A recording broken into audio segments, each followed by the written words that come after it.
Las guerras médicas son un conflicto bélico que sucedió más o menos en el año 490 a.C. entre la tribu de los Medas o el Imperio Persa, conocido como los Medas porque habitaban en el territorio que ahora se conoce como Tierra Media, Irak, Afganistán, Siria, toda esa área, y las ciudades-estado griegas, que básicamente se encuentran en el territorio que hoy es Grecia y algunas otras partes de lo que era la antigua Yugoslavia.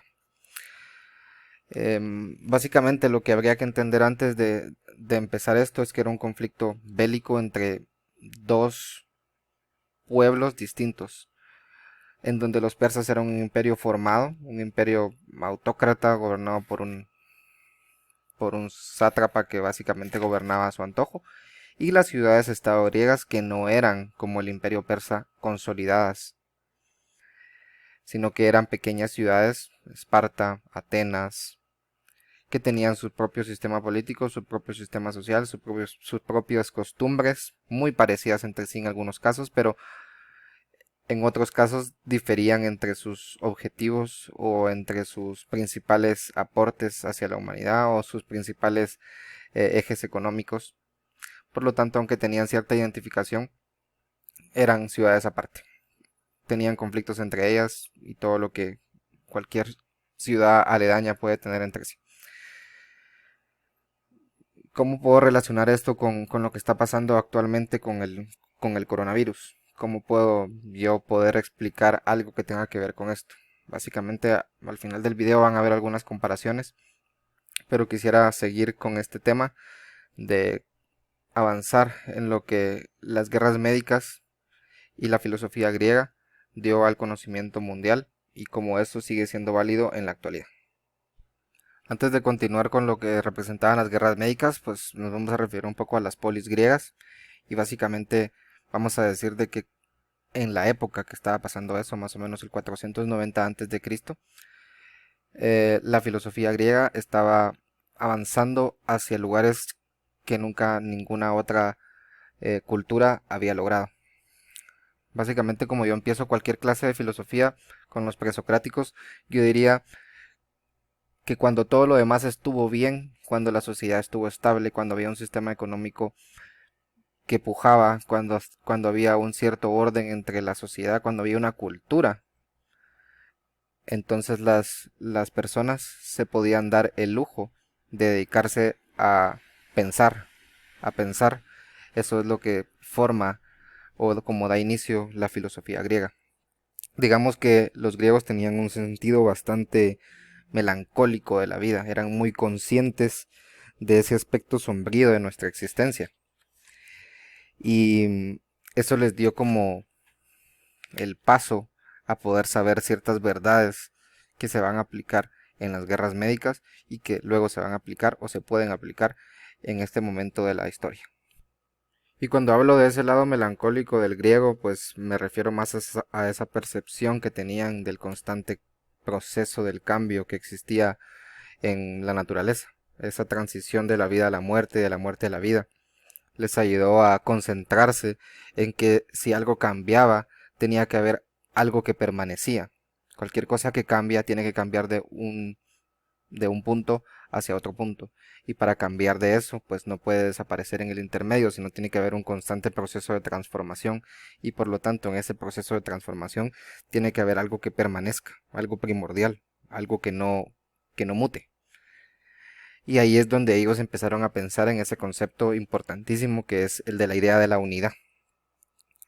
Estos filósofos diferían entre sí entre cuál sería la unidad y básicamente nos vamos a referir a cuáles fueron sus ideas ya prácticas y naturalistas cosmológicas de lo que realmente permanecía, sino básicamente a lo que ellos lograron llegar, esa necesidad de poder buscar una unidad en lo que aparentemente es muy diferente. O sea, obviamente no somos obtusos y vemos que en la naturaleza existe una multiplicidad de cosas. Pero el tener esa energía, esa intento de poder buscar qué es lo que permanece a pesar del cambio natural y obvio que existe, es lo que les da a los primeros filósofos griegos su lugar en la filosofía. El filósofo Nietzsche muy fan de la filosofía griega, afirma de que los filósofos presocráticos tienen un lugar totalmente merecido, básicamente porque sin fábulas y sin cuentos chinos explican el origen de las cosas, explican el origen de la naturaleza y lo más importante, tienen la semilla o la idea de que todo es uno. Básicamente logran ver de que hay una unidad en la diferencia obvia, de que existe una multiplicidad en la unidad. Otra forma de decirlo es de que existe una, estas palabras son inventadas, una mismidad en la otredad.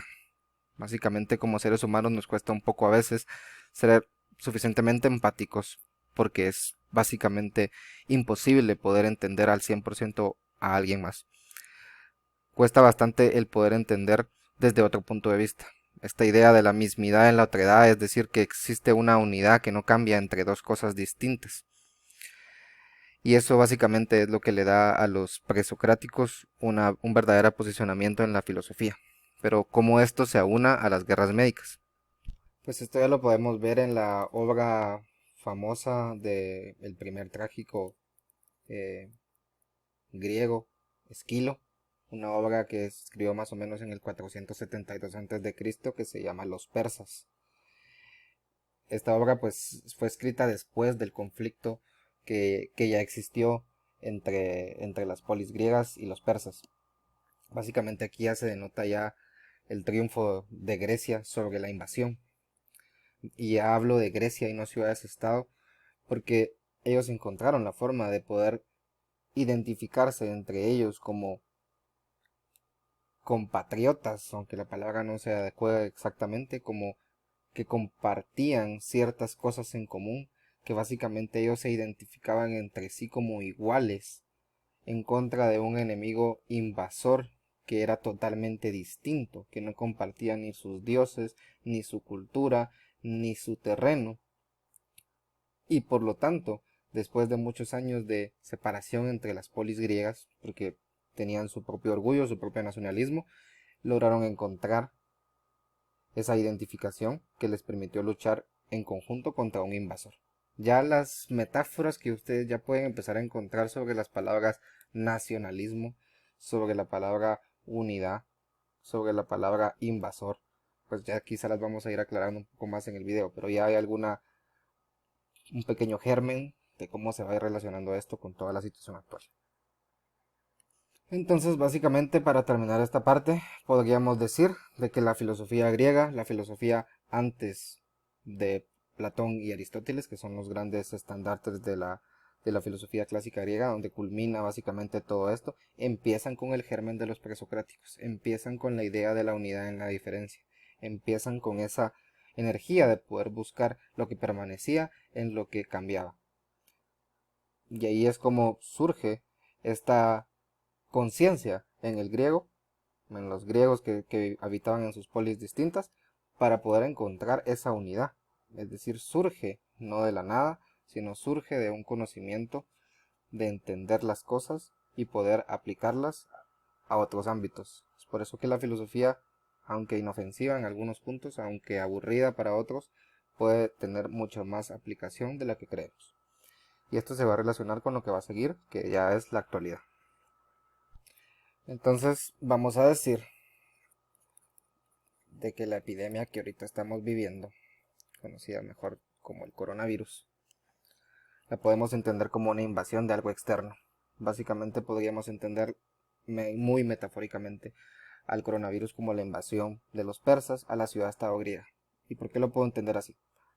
Esta invasión no se dio de un momento a otro. Esta invasión no se dio de una manera completa. Hubieron 30 años de guerra. Hubieron acercamientos. Hubieron invasiones más pequeñas, invasiones más grandes, invasiones enormes, hasta terminar con ciertas batallas muy importantes, que son las que ya les dan mayor renombre a estas guerras médicas y que pueden encontrarse más o menos bien retratadas en las películas de 300. Pero sí podemos entender a esto como la invasión de algo externo, algo con el que no compartimos absolutamente nada y que de alguna forma lo que trata de hacer, así como los persas trataban de cambiar el estilo de vida de los griegos, tratan de hacer cambiar nuestro propio estilo de vida. Y básicamente esa es la metáfora inicial de cómo se puede entender esto como los persas atacando a los griegos, o en este caso, ya más específico, el coronavirus, dándole un golpe al sistema capitalista global, que es el sistema económico actual, quiéralo quien lo quiera.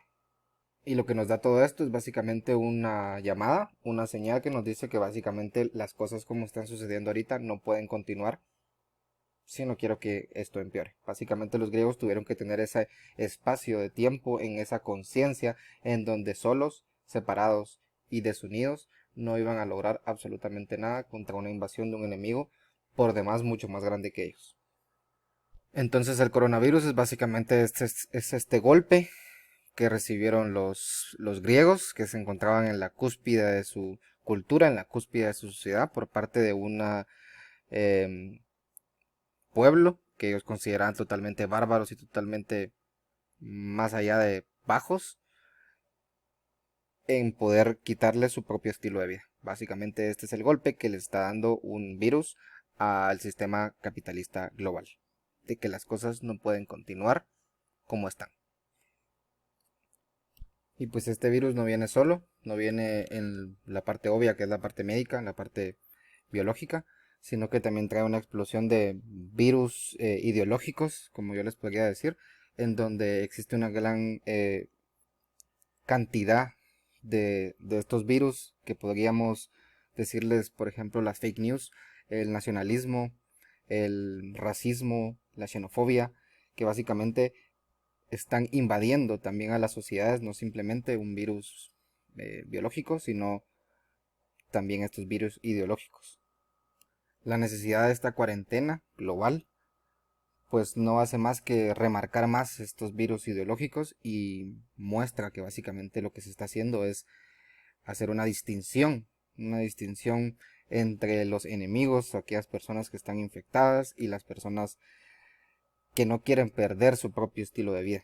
En este caso, estas personas que no quieren perder su propio estilo de vida son estos griegos que se encuentran en una posición separada, en una posición de pequeñas batallas que terminaban en derrotas y en donde los persas empezaron a avanzar absolutamente mucho más rápido, suponiendo de que iba a ser mucho más fácil su conquista de la tierra que ellos conocían como la tierra de los griegos. Y entonces aquí surge lo que podría llamarse una paradoja, la paradoja del fin del mundo. Es una paradoja utópica. Básicamente un teórico famoso, Frederick Jameson, trata de decir de que esto es bastante interesante, de cómo para el ser humano en esta época en específico es muy fácil pensar en el fin del mundo. Está atiborrado de ideas, de películas, de series que tratan sobre esta posible catástrofe mundial en donde la humanidad se muere y se acaba toda vida y toda cualquier actividad tribal que exista. Entonces, esto es interesante porque para el ser humano es mucho más fácil en este mismo punto pensar en algo que ya imaginaba, que es este desastre natural, a incluso poder pensar algo que quizá es más real, que es el cambio en un sistema global. La gente acepta que el capitalismo global está aquí para quedarse y que no va a cambiar. No quiero decir que tenga que cambiar en algo más, sino que básicamente es mucho más fácil pensar en esta paradoja del fin del mundo que poder pensar en un cambio social o económico, o en este caso del sistema de salud. Y aunque en estas películas surge del desastre la participación conjunta de los sobrevivientes en poder luchar sobre la humanidad, pues no deja de ser triste la idea de que se necesite una catástrofe global, que la estamos viviendo en carne viva en este momento, para para poder pensar en un cambio en los componentes básicos de la sociedad y cómo funciona y por qué no está funcionando y por qué si sigue así, básicamente vamos a ser invadidos por los persas. Y tampoco deja de ser irónico que el intento de unidad o lo que trato de hablar en el video de ese intento de ser uno en la diferencia, pues básicamente está sucediendo en un momento en donde existe un alejamiento físico. Entonces esta primera parte del video, pues más que dar una solución o hablar de algo, como voy a hablar en la segunda parte, que ya es cómo poder construir un sistema global, cómo poder ver que el sistema de la Organización Mundial de la Salud debería ser un sistema de salud global más ejecutable, con más acciones básicas, pues se puede encontrar como sus bases para que podamos reflexionar qué es lo más importante desde la guerra de los persas con los griegos y podamos esperar tener ideas a partir de eso, además del video 2 que voy a subir.